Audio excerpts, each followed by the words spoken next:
বাংলাদেশের সাবেক পররাষ্ট্রমন্ত্রী ডক্টর মোমেন, তার একটি সাক্ষাৎকার দেখলাম। বেশ হাসি খুশি, প্রাণোচ্ছল এবং অনেকটা আশাবাদী প্রকৃতির মানুষ তিনি। এবং যতদিন তিনি ক্ষমতায় ছিলেন ওরকম নেতিবাচক কোনো বিষয় তার সম্পর্কে শোনা যায়নি। ঘুষ, দুর্নীতি, মারামারি, কাটাকাটি, হানাহানি এ সকল বিষয়াদি তার ডিকশনারির মধ্যে নেই। সিলেটের মানুষ জনাব আবুল মাল্লা আব্দুল মুহিত সাহেবের ছোট ভাই। প্রথম জীবনে তিনি শিক্ষকতা করেছেন ঢাকা বিশ্ববিদ্যালয়, পরে বিভিন্ন আন্তর্জাতিক সংস্থায় চাকরি করেছেন।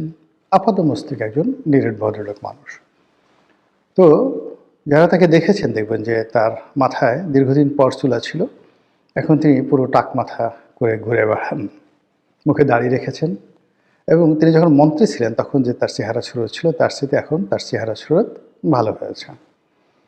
বাংলাদেশে একসময় নামকরা সাংবাদিক সুলতানা রহমান, তার যে একটা পডকাস্ট রয়েছে সেখানে তিনি যে সাক্ষাৎকার দিয়েছেন, সেখানে তার বাংলাদেশে পালিয়ে থাকা, বাংলাদেশ থেকে যাওয়া, তারপরে নাপিত দিয়ে চুল কাটানো, দাড়ি রাখা, অসাধারণ চমৎকার করে তিনি সেই বিষয়গুলো বর্ণনা করেছেন। আমি সেই বিষয়গুলি নিয়ে কথা বলবো না।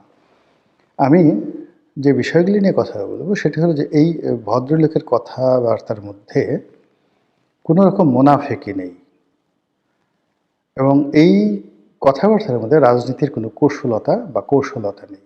একেবারে তার বক্তব্যের মাধ্যমে আপনি বুঝতে পারবেন যে এই মুহূর্তে আওয়ামী লীগ আসলে কেমন আছে, তাদের চিন্তা চেতনা কী। অন্যান্য যারা ধরেন জাহাঙ্গীর কবির নানক আছেন বা অন্যান্য যে সকল নেতৃবৃন্দ রয়েছেন, বাহাউদ্দিন নাসিম, তাদের অলমোস্ট সব কথাগুলোই পলিটিক্যাল, রাজনীতির মার কাছে। কিন্তু মোমেন সাহেবের কথা আগে যেভাবে সোজা সাপটা ছিল, এখন আরও সহজ সরল বা সোজা সাপটা হয়ে গেছে।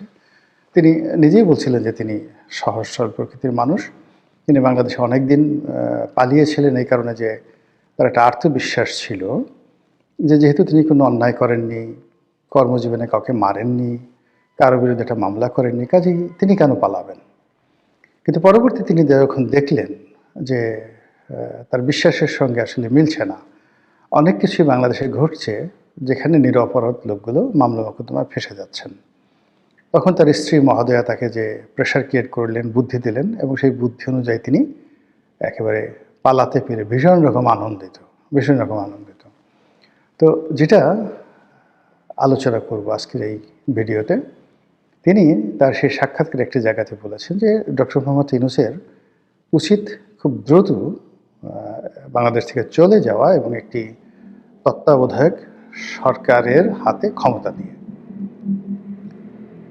এই একটা ঘটনা। দ্বিতীয় ঘটনা তিনি বলেছেন যে এখন নির্বাচন হলে যে কোনোভাবে নির্বাচন হোক না কেন, সে নির্বাচনে আওয়ামী লীগ বিজয়ী হবে।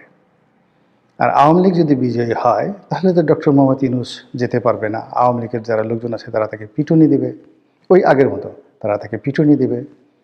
এই যে কথাগুলো, এই কথাগুলো নিয়ে মূলত আমার একটা যাকে বলা হয় নতুন ক্যালকুলেশন। সেটা হলো আওয়ামী লীগের যত লোকের কথাবার্তা আমি শুনেছি বা যত লোকের সঙ্গে আমার পরিচয় আছে, কথাবার্তা হয়েছে, একজন সিঙ্গেল লোক আমি পেলাম না যারা মানে গত 15 বছরের কোনো কর্মকাণ্ডের জন্য শেখ হাসিনাকে দায়ী করেন। কেউ নাই। তারা সবাই দায়ী করেন, যেমন সালমান এফ রহমানকে দায়ী করেন, আনিসুল হককে দায়ী করেন, ওবায়দুল কাদেরকে দায়ী করেন, অন্যান্য যারা দলের মধ্যে দুর্নীতি করেছেন তাদেরকে দায়ী করেন। কিন্তু শেখ হাসিনা, শেখ রেহানা, জয়, পুতুল তাদের সম্পর্কে একটা সিঙ্গেল শব্দ আজ পর্যন্ত কেউ করেননি। 2 নম্বর হলো যারা পালিয়েছেন, সব কিছু হারিয়েছেন, এটা নিয়ে তাদের কোনো আফসোস নেই।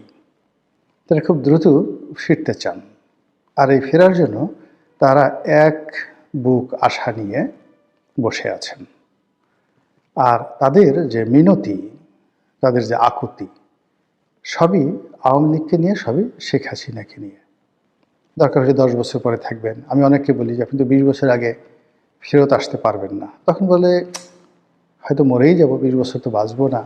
কিন্তু তাই বলে একবারও শেখ হাসিনাকে, বঙ্গবন্ধুকে, আওয়ামী লীগকে গালি দিয়েছে এরকম কোনো লোককে আমি এখন পর্যন্ত পাইনি। This is very significant. যারা আওয়ামী লীগের বিরুদ্ধে যাকে বলা হয় ন্যারেটিভ দাঁড়া করাতে চাচ্ছেন, যারা আওয়ামী লীগের বিরুদ্ধে রাজনীতি করতে চাচ্ছেন, তাদের জন্য এটা একটা হুঁশিয়ারি শব্দ যে একটা একক নেতৃত্বের প্রতি কোনো রকম গ্রুপিং ছাড়া, কোনো রকম বিকল্প ছাড়া পুরো 35% আওয়ামী লীগের যারা ভোটার আছে তারা তাদের দেহ, মন, মানসিকতা, চিন্তা চেতনা শেখ হাসিনা, শেখ রেহানা, জয়, পুতুল এই পরিবারের উপর তারা নিবদ্ধ করে রেখেছেন, যেটি বিএনপির ক্ষেত্রে হয়নি। বিএনপির বহু মানুষ যারা বেগম জিয়াকে ভালোবাসতেন, তারেক রহমান সাহেবকে ভালোবাসতেন না। যারা তারেক রহমান সাহেবকে ভালোবাসতেন তারা বেগম জিয়াকে বা তার লোকজনকে ভালোবাসতেন না। আবার তারেক রহমান সাহেবের সঙ্গে যাদের বনিবনা হতো না, তারা ক্ষমতার জন্য, পদ পদবীর জন্য সামনে থাকতেন বা আছেন, কিন্তু পেছনে পেছনে কটূক্তি করতে ছাড়তেন না। কিন্তু সেটা আওয়ামী লীগের লোকদের মধ্যে দেখা যাচ্ছে না। তারা কেউ বলছে না শেখ হাসিনা আমাদের ছেড়ে কেন পালালেন, তিনি তো বিদেশে হাজার হাজার কোটি, লক্ষ লক্ষ কোটি টাকা পাচার করে এখন পায়ের উপর পা তুলে দিল্লিতে রাজার মতো আছেন, আর আমরা ভিখারির মতো এখানে পড়ে আছি, মামলা খাচ্ছি, মোকদ্দমা খাচ্ছি, আরও কত কি বলতে পারতেন না? কেউ বলছেন না, সিঙ্গেল ওয়ান নেই। This is very very significant.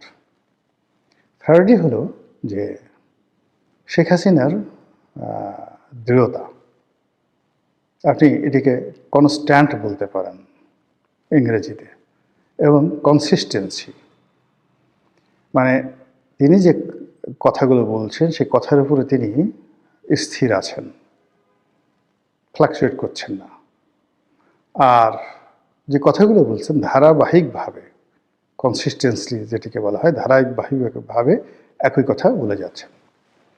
আমরা আশা করেছিলাম যে তিনি বিএনপির সঙ্গে একটা সমঝোতার চেষ্টা করবেন, তারেক রহমান সাহেবের সম্পর্কে ইতিবাচক কথাবার্তা বলবেন, কিন্তু যে না, ওই যে তারেক রহমান সাহেবের আম্মা মারা যাওয়ার পর তার প্রতি যে শোক জানিয়েছেন বা তার সঙ্গে কথা বলেছেন বলে আমরা যেটা শুনেছি ওই পর্যন্তই। কিন্তু এরপরে আবার তার যে রাজনীতির চিরাচরিত আক্রমণাত্মক ট্রেন্ড, সেই জায়গাটিতে তিনি আছেন।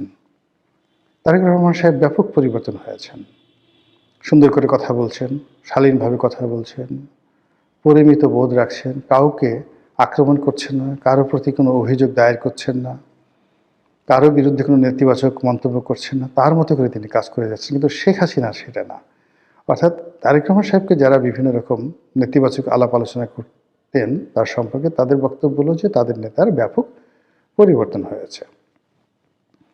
কিন্তু শেখ হাসিনার একেবারে ঘোরতর শত্রু যারা আছে তারাও বলতে পারবেন না যে শেখ হাসিনা তার অতীত যে কর্মকাণ্ড বা চরিত্র বা তার যে ভাবমূর্তি, অভিব্যক্তি, কোনো জায়গা থেকে এক সুতা, 1 সেন্টিমিটার বা 1 মিলিমিটার তিনি মানে নিজেকে পরিবর্তন করেছেন।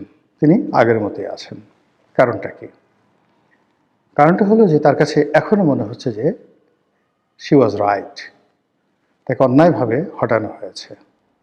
দ্বিতীয়ত, তিনি যে রাইট বা তিনি সঠিক পথে ছিলেন, কারণ হলো যে তার সরকার টানা 15টি বছর এই দেশটা পরিচালনা করছে, আর এই সরকার এত সব বুদ্ধিজীবী নিয়ে, এত সব দেশি বিদেশি বান্ধব নিয়ে, আমেরিকার সমর্থন নিয়ে 17 মাসে 17 বালতি পানি খাওয়ার পরেও কোনো কিছুতেই তারা কুল কিনারা পাচ্ছেন না। তো সেক্ষেত্রে শেখ হাসিনা এই জিনিসগুলো দেখে মনে হচ্ছে যে তিনি হয়তো রাইট আছেন। এই যে আমি এখানে যে শব্দটি ব্যবহার করেছি, শেখ হাসিনার মোনাজাত, মোনাজাত মানে ডিজায়ার, তিনি কি প্রতিজ্ঞা করেন, তিনি কি ডিজায়ার করেন, কি আশাবাদ ব্যক্ত করেন, কি প্রার্থনা করেন। মোনাজাত যদি আমরা প্রার্থনা ধরি, দ্য প্রেয়ার, তো সেক্ষেত্রে আপনি দেখবেন যে শেখ হাসিনার বক্তব্য হলো তিনি বাংলাদেশে আসবেন, নেতাকর্মীদের বলেছেন সবগুলোর তালিকা করে রাখো, এবং তিনি সবগুলোর বিরুদ্ধে প্রতিশোধ নেবেন। তার দৃঢ়তা এমনই যে তিনি নেতাকর্মীদের বলার চেষ্টা করছেন যে আমি অতীতে যা কিছু বলেছি প্রত্যেকটা জিনিস করে ছেড়েছি, ইনশাল্লাহ আগামী তো এই জিনিসগুলো আমি করে ছাড়ব। এই কথাগুলো কিন্তু মানে রাজনীতির কথা নয়, বা এই কথাগুলো কথার কথা নয়, বা এই কথাগুলো তার নেতাকর্মীদেরকে উজ্জীবিত করার জন্য নয়। আমার কাছে যেটা মনে হচ্ছে যে শেখ হাসিনা এমনই, প্রথম থেকেই তিনি এইভাবেই আক্রমণাত্মক কথা বলছেন সব সময়। আমি অন্তত 81 সন থেকে তাকে যেভাবে দেখেছি, মানে যখন ঢাকা বিশ্ববিদ্যালয়ে মানে কি বলবো, ছাত্রলীগ ছাত্রদল মারামারি হতো, এই বিষয়গুলো শেখ হাসিনা নিজের হাতে হ্যান্ডেল করতেন। কার আর্মস দরকার, কার অ্যামুনেশন দরকার, কার গুলি দরকার, কার বোমা দরকার, কে কয়টা মারবে, কে কোন জায়গায় কী করবে, এই পুরো জিনিসগুলো তিনি নিজের হাতে তদারক করতেন। এবং এটা এখন তো ওপেন সিক্রেট হয়ে গেছে। তো সেই জায়গা থেকে তার কোনো বিচ্যুতি হয়নি, তিনি আগের মতোই এরকম কাজগুলো করে যাচ্ছেন। ফলে যতদিন তিনি সুস্থ আছেন, সবল আছেন, এই রাজনীতির ময়দানগুলো সংঘাতপূর্ণ হবে, প্রতিহিংসা আরও বাড়বে এবং কোনো অবস্থাতেই শেখ হাসিনার যারা প্রতিপক্ষ তারা উনি যতদিন আছেন সুস্থ থাকতে পারবেন না। এমনকি আওয়ামী লীগের যে সমস্ত লোকজন রয়েছেন তারাও সুস্থ এবং সুস্থির থাকতে পারবেন না।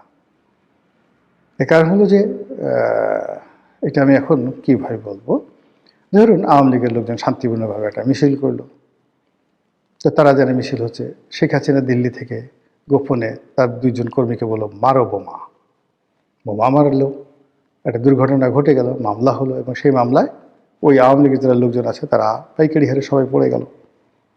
এবং এই ঘটনা বিএনপির ক্ষেত্রে হয়েছে, হয়তো স্যাবোটাজ করা হয়েছে বা বিএনপি কোনো নেতা করেছেন, কিন্তু মির্জা ফখরুল শুধু একটার পর একটা আসামি হতেই আছেন, মোয়াজ্জেম হোসেন আলাল আসামি হচ্ছেনই, কোথাও কিছু হলেই হাবিবুর নবী খান সোহেল তাকে আসামি করতেই হবে, এরকম একটা ট্রেন্ড চালু হয়ে গিয়েছিল। কিন্তু আসলে যে কে ঘটনাটা ঘটিয়েছে, এটা কি ডিজিএফআই করেছিল, আওয়ামী লীগ করেছিল, ছাত্রলীগ করেছিল, নাকি বিএনপির হাইকমান্ড থেকে কেউ করেছিল, ইট ডাজ নট ম্যাটার। কিন্তু বিএনপির যারা সাধারণ নেতাকর্মী তারা কিন্তু এই অসংখ্য মামলা যে মোকদ্দমায় তারা জড়িয়ে পড়েছেন, তার পিছনে কিছু না কিছু এরকম ঘটনা ছিল যেটাকে আপনি স্যাবোটাজ বলতে পারেন। তো বিএনপির মধ্যে যদি কেউ থাকে বা বিএনপির বিরুদ্ধে কেউ থাকে, বাইরে কেউ থাকে, সেটা ভিন্ন প্রসঙ্গ। কিন্তু আওয়ামী লীগ এই সমস্ত কাজকর্ম করে অনেকটা ডিক্লেয়ার দিয়ে, এবং শেখ হাসিনা নিজে